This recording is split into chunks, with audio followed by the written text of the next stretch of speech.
what is actually the now moment? What's the now moment? Because in a lot of philosophies we're stressing this idea that the now moment is very important.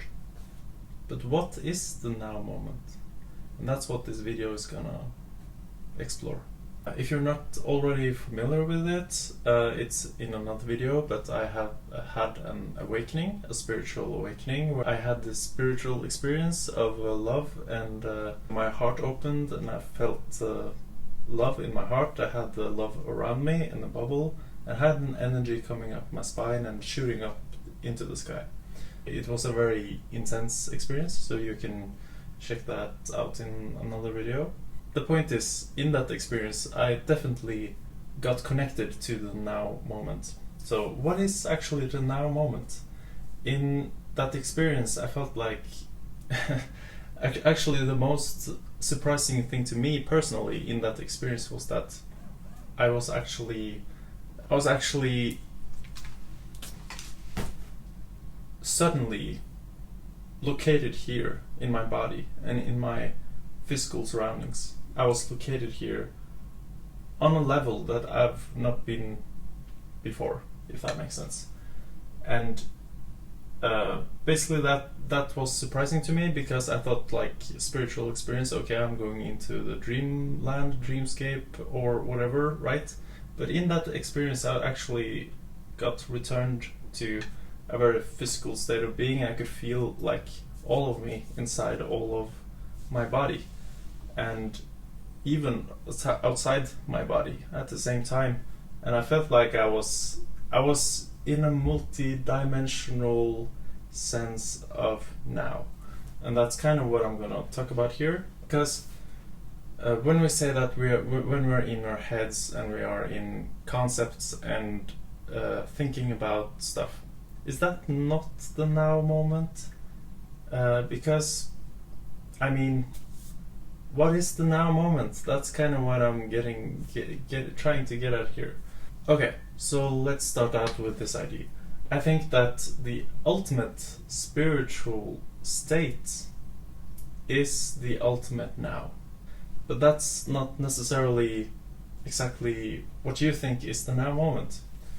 Because how we define the now moment as humans is not the same now moment as the spiritual now moment. And here, like, it's gonna make sense. Trust me, it's gonna make sense.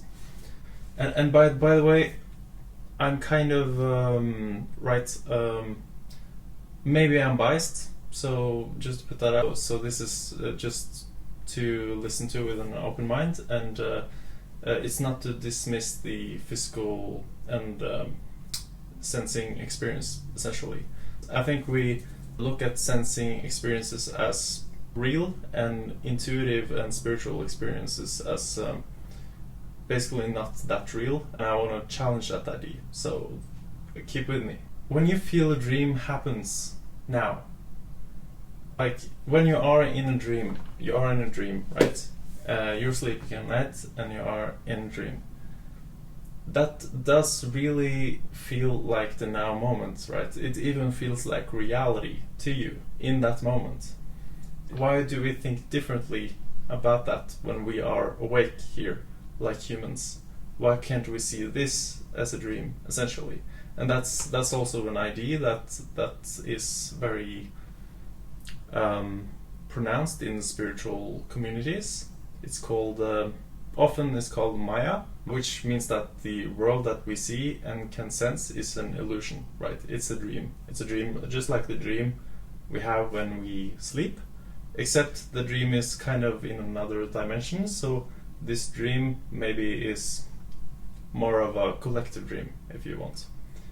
But the point is that when we are dreaming, we feel that this is the now moment, right? We feel it's the now moment, and what is really cool about that is when you are in a dream, you actually don't worry that much about your future and about how you're gonna die and all these problems we have in real life. We can kind of forget them for a while. And while we are here in the physical reality, we kind of suddenly remember all of our past as this human and what's going on in the world and so forth. And suddenly we are going to worry about things, about problems, about death, for instance.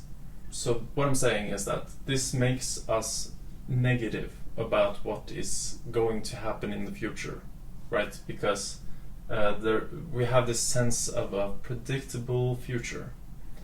So in this real life body experience where we have like human bodies and stuff, we are quite intellectual and kind of predict the future fairly well.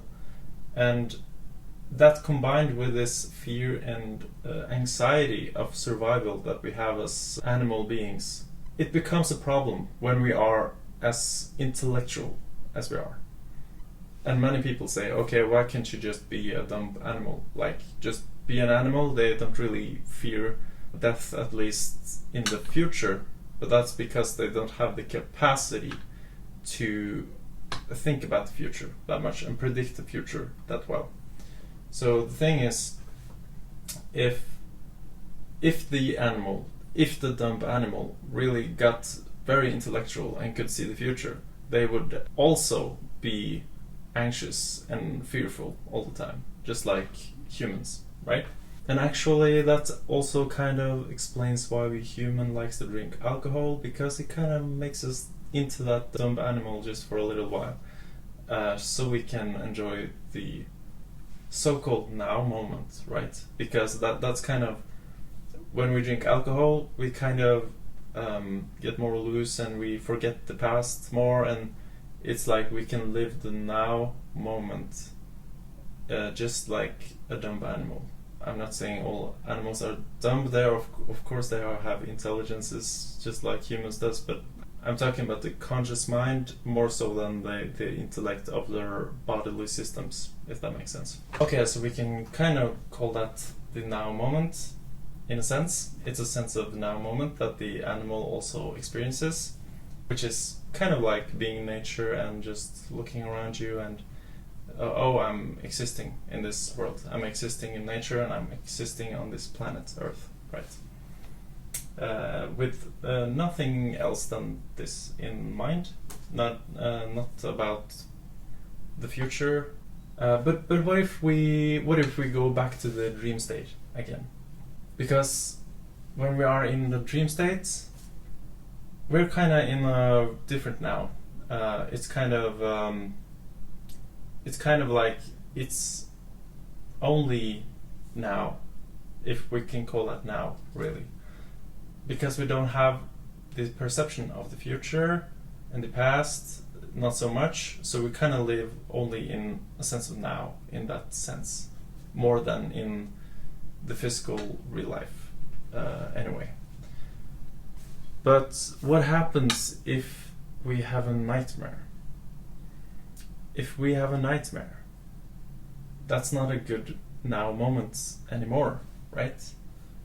So when we have a nightmare in real life, well, if something bad happens to me right now, I can remember the past and I can maybe predict that this now moment is it's not going to persist. Like, I can just go to the time and I can be like, oh, this nightmare is not gonna last forever, so I'm going to be fine. I'm going to comfort myself with that knowingness, right?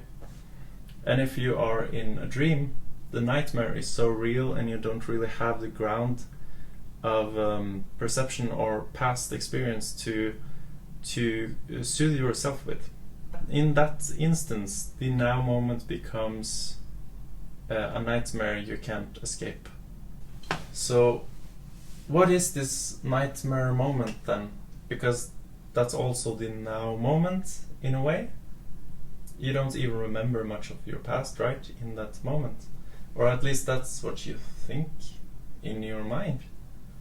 But the dreams are often constructed by past memories and stuff like that. The body is processing something, and maybe it's some traumatic memories that you have, right? And that you are reliving this idea, or maybe you're creating some idea that you don't really like, right? So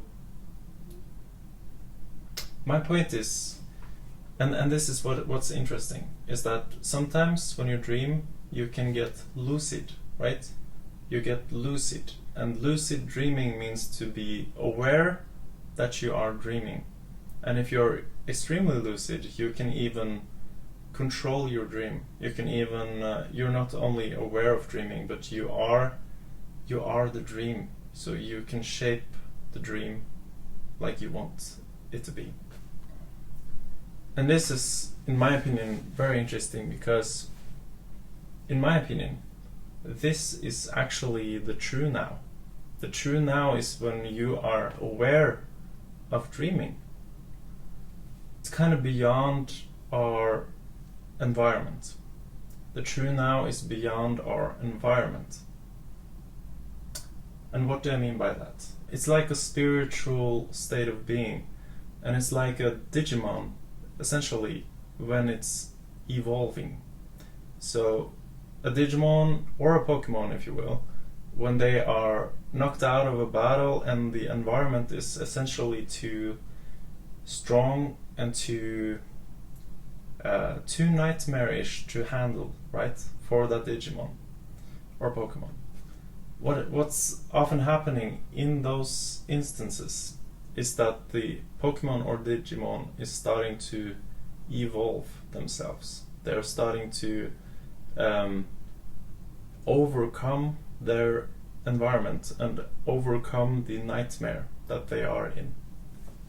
And basically, that to me is exactly the same as spiritual awakening.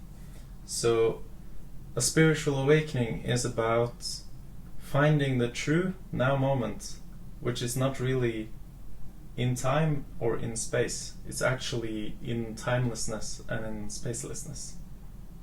And that's actually why we see these Digimons are starting to digivolve in like black space. There's like their environment is totally gone, and they are in their spiritual imagination essentially. And what's happening is that they are getting this upgrade to their biology, if you want, so they can become larger than the environment and change the circumstance or the event in the external world. If you look at the Hercules movie, we can actually see the same thing. We have Hercules is swimming into this ocean of death, right? And Hades is kind of the fear in that instance, and tells him that he is going to die if he goes into this sea of death, right? Because we are, as biological creatures, we kind of fear death a lot. But he jumps into it anyway, with the belief that he can succeed in a way. And while he kind of is dying in this sea of death, he is essentially waking up from the nightmare that he is been living by having a spiritual experience. And what is that spiritual experience? Is actually when Hercules starts to digivolve or recognize essentially that he's not his physical human self, he's actually outside time and outside space. So he's actually something more divine. He is, and he knew this before because he's been told that before, that he is half human and half God, right? Or half divine at least. And this knowing that he had essentially helped him to overcome the sea of death by being more than a human, essentially. And he found the true now moment. How do you find the true now moment? Essentially is equal to finding your soul or our spirit as a collective spirit. And when we find this timeless self, we essentially find our most real sense of self. So when we are digivolving, we are actually, for the first time in our lives, able to believe in who we really are, beyond what we are in the Maya, if you want, or in the physical world. So we are remembering who we are in the metaphysical world, and that is what is making us digivolve. I challenge you to digivolve into quantum cats.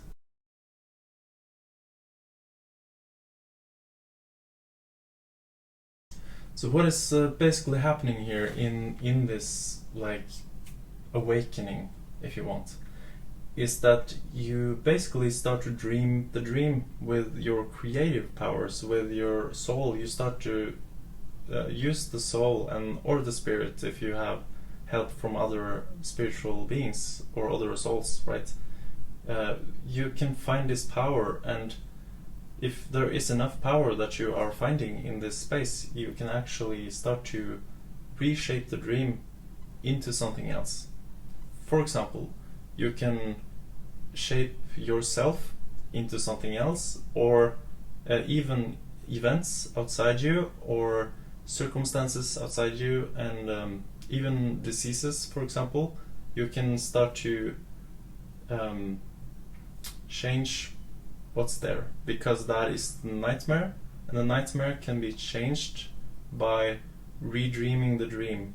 And even if this dream in this physical reality is a collective dream, essentially, you are still a part of the dreamer of that dream, and your own individual life is still very much in your power to change.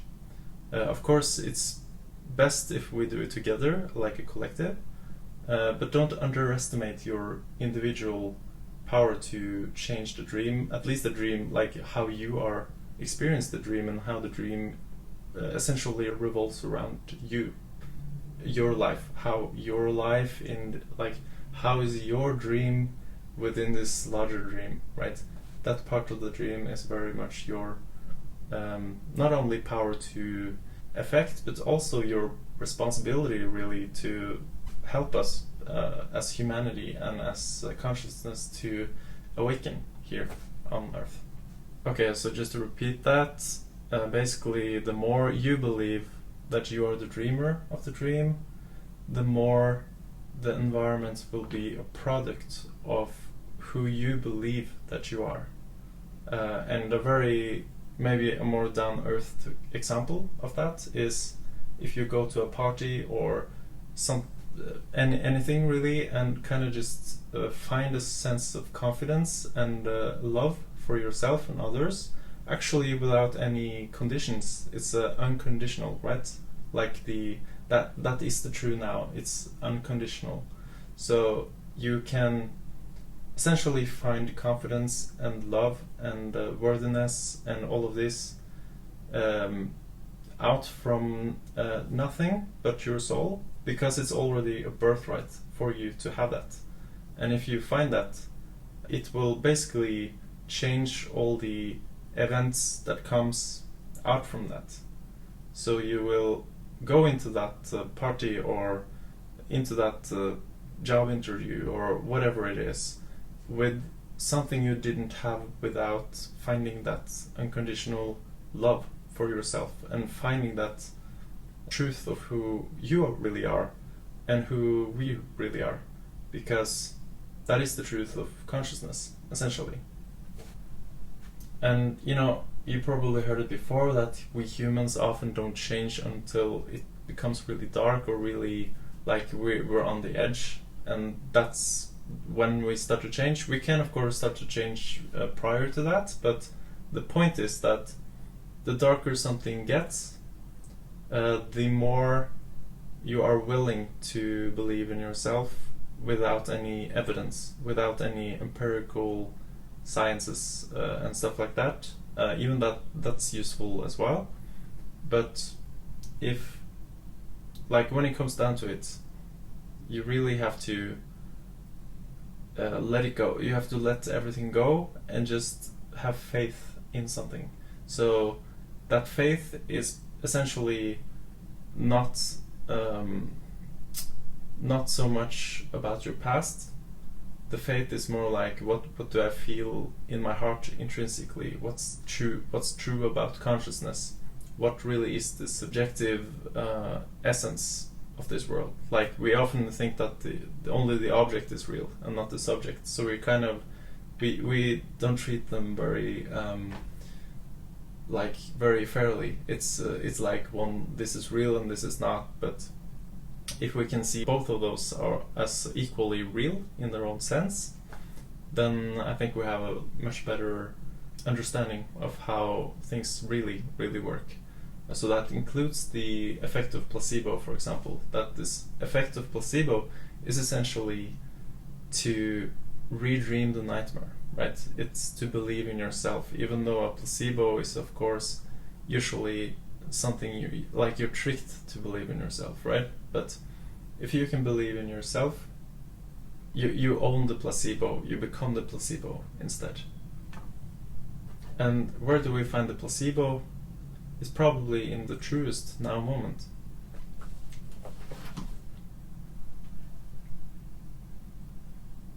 Okay, so similarly to the idea that I've been explaining now, in this human reality we have the same capacity to wake up and to become lucid. And that means to become enlightened and to really see.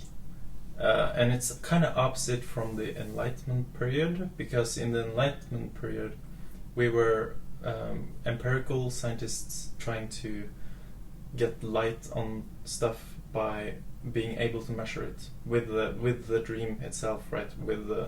With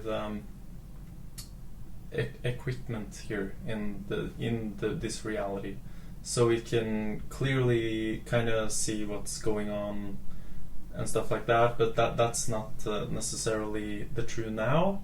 And if in the true now, in my opinion, is where we find the true light, the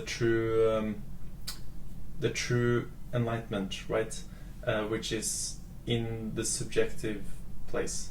So if you look within, you can find this timeless sense of self, which survives after we die, and it's basically love. That's what I felt in my experience. I was full of love and bliss, and I felt like I had angels around me, and I even had, far up in the sky, I even had a feeling of this network in the heaven above our earth. So actually my spirit, I gotta say that my spiritual experience was actually maybe not in the true now that much, but I think it was both. I think it was in the true now and in the kind of artificial now, because I felt really present also as a human being and on earth and in this time also. So that's like important to take with you, because I know that I'm maybe overly biased to the intuitive, metaphysical kind of imagination side of things, but I also think that this side is the side that we dismiss as unreal and fantasy too much, and I feel like if I maybe overbalance myself a little bit to the intuitive, metaphysical, fantasy side, I will eventually come to a more balanced idea about what is real, because we have overbalanced to the other side, right? So if I try to aim for 50-50, I believe that it's actually not going to be 50-50 because I'm a human, because I'm overly biased in my humanness to be essentially in the artificial now, right? Which is not the true now that I'm really talking about. So that's something to consider.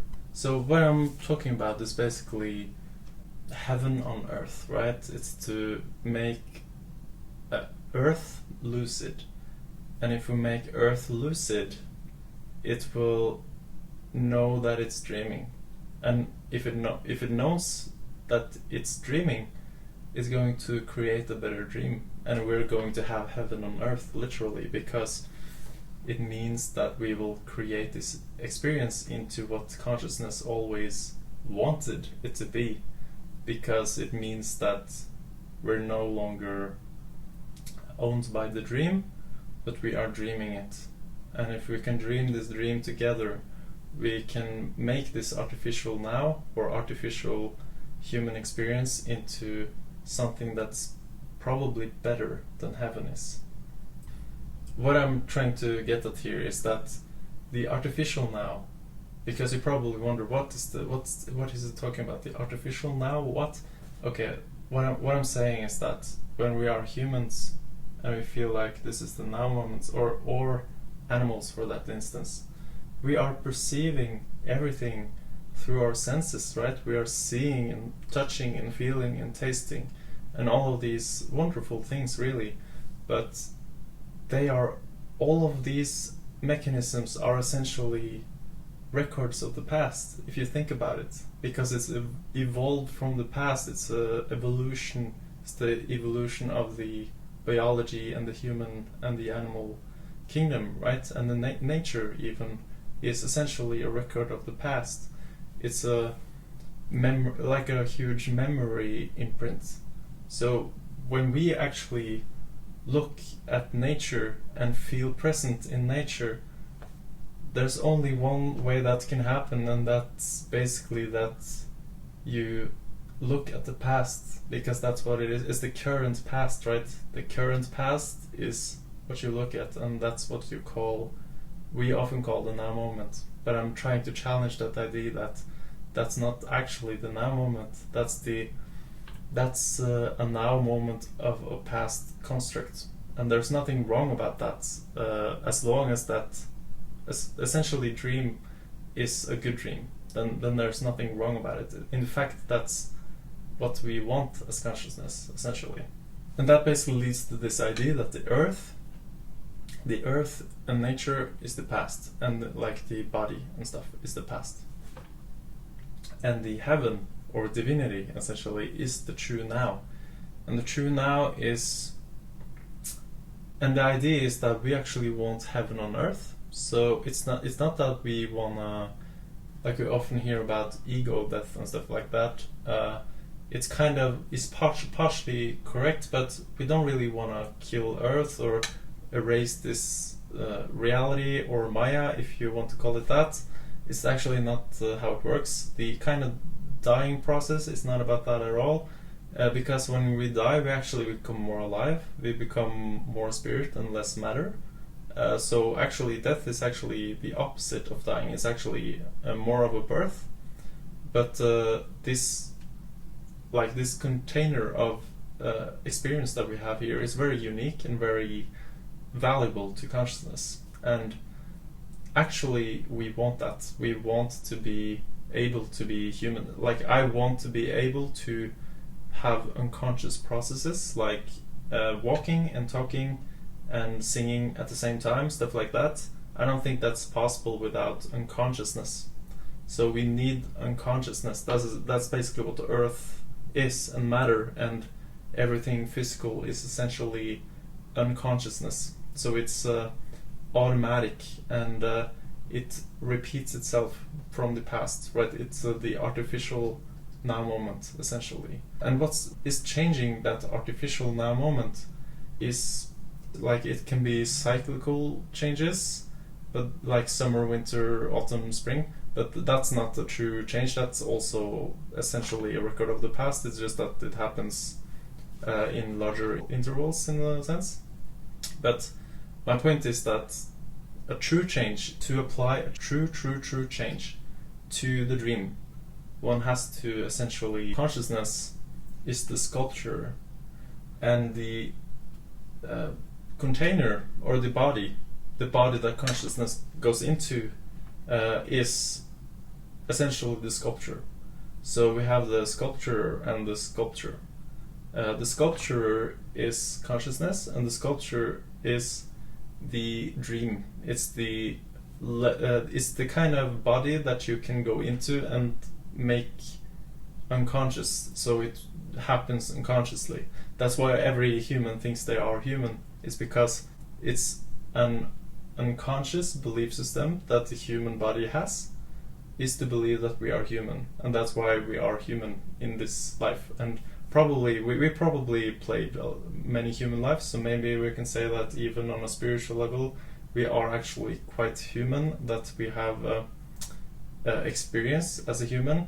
But I think it's wrong to assume that we are actually human. I think real consciousness is essentially creative imagination.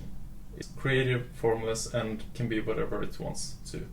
So the sculpture is basically Maya, and the sculpture is basically consciousness, or actually divinity or God.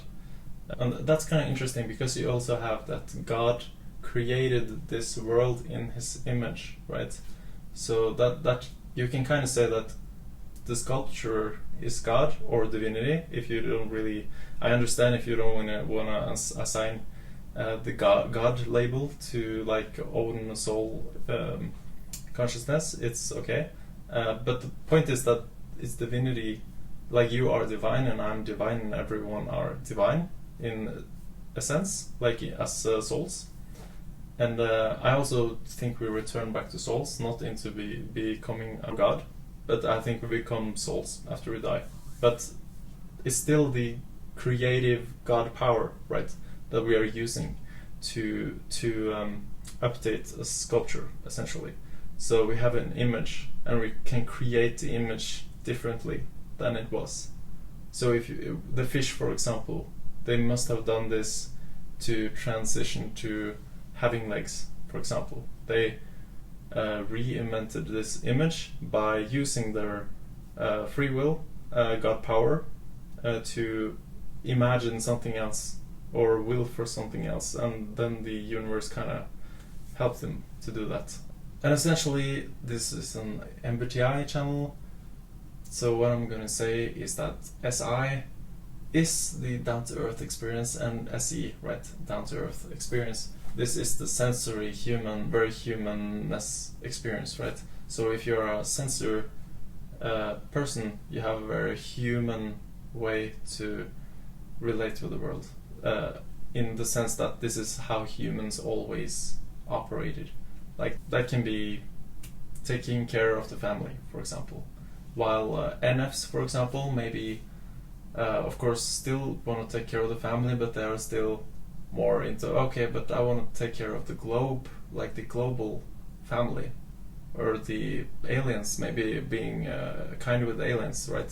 And that's not a human behavior, essentially. And there's nothing wrong about being a sensor personality. I think a sensor personality has a much better awareness of what's actually going on in this artificial Maya experience. It's like they are very adept at understanding how the dream works, and that's why they are handling the dream so well. They are living in the dream so effortlessly, because they know how it works, right? So that's a strength as well.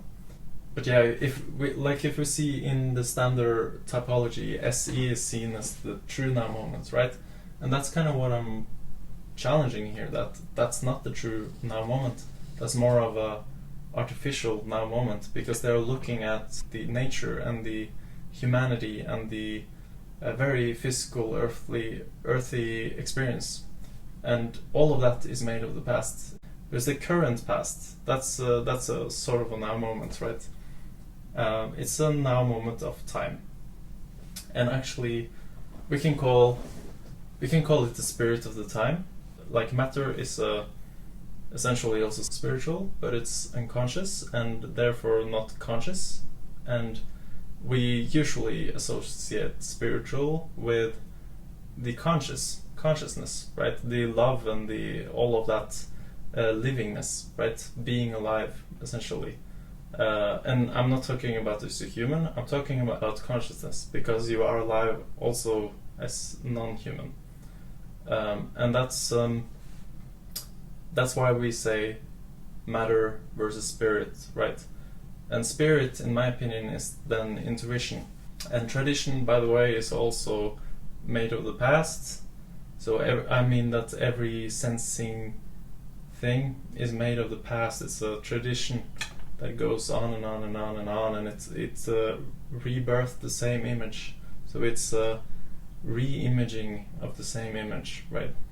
Which is very useful for consciousness, and that's why we can stand on the ground. It's because it's stable, right? It's a stable image.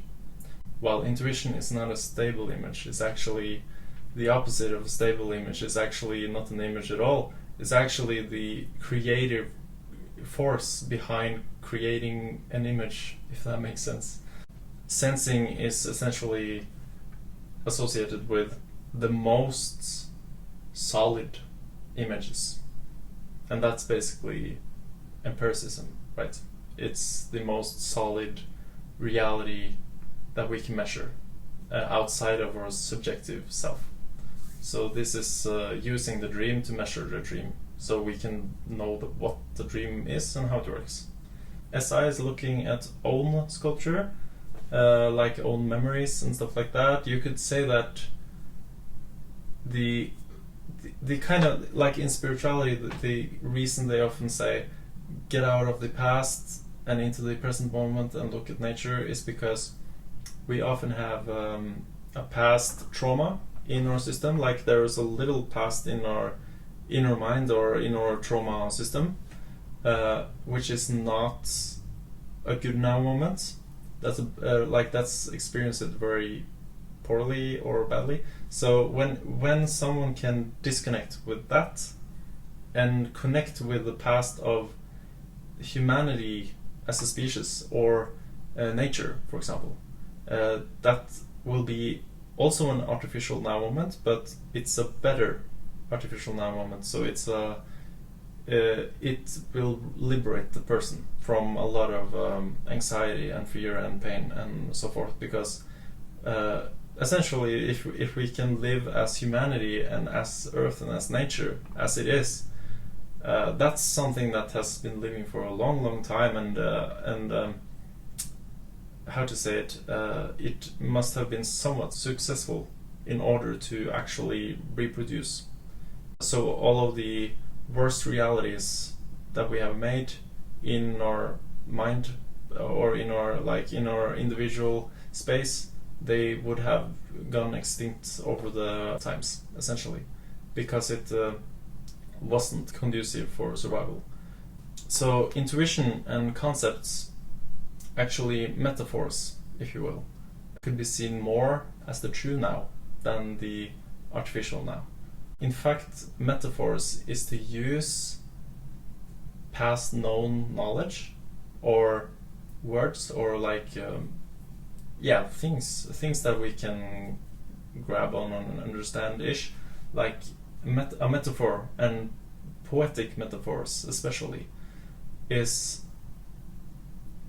things that tries to grab nothing, if that makes sense. So it's we are using things to try to explain what's not a thing. We're using an artificial reality artistically to capture something that's not even here. It's not here because we are not in timelessness. We are in, as humans, we are in the spirit of the time, right? But as consciousness, we are always in the spirit of the depths, as Jung called it, actually. Just to mention that the future, how is that connected with the now moment? The truth is that the artificial now moment is made of the past.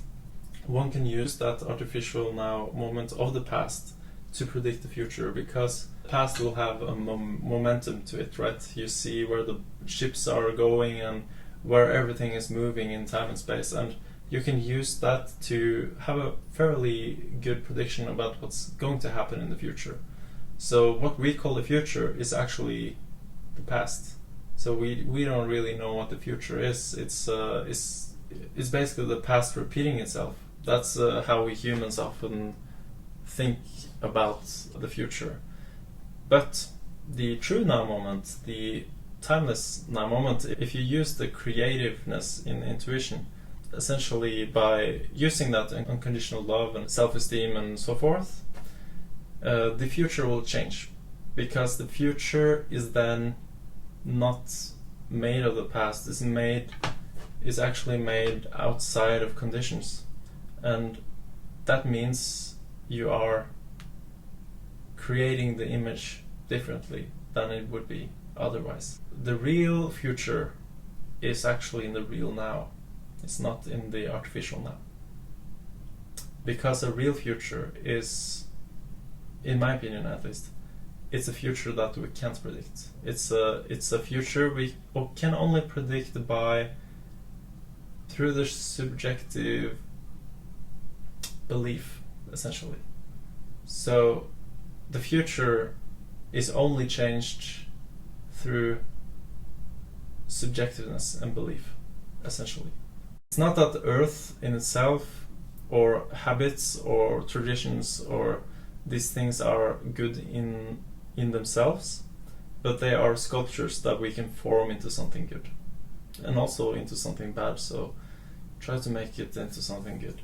But that's essentially, in my opinion, why consciousness is doing this. So yeah, you're gonna have your feet on the ground, but also you can have your head in the clouds. So if you have both your feet on the ground and the head in the clouds, that's essentially when things really can change. Because it means you're not disconnected from this artificial reality, and you're not disconnected from the spiritual, metaphysical reality, or timelessness, essentially. Alright, that's how I basically see the true now moment, or the artificial now moment, and both of them can be described alright as the now moment, I would say. And they are good in their own ways. We only need to be aware of both of them in every now moment, right? And then we can start to, digivolve and do the quantum getting that we want to do. Live in the artificial now as a human, and live in the true now as divinity, and then see what happens.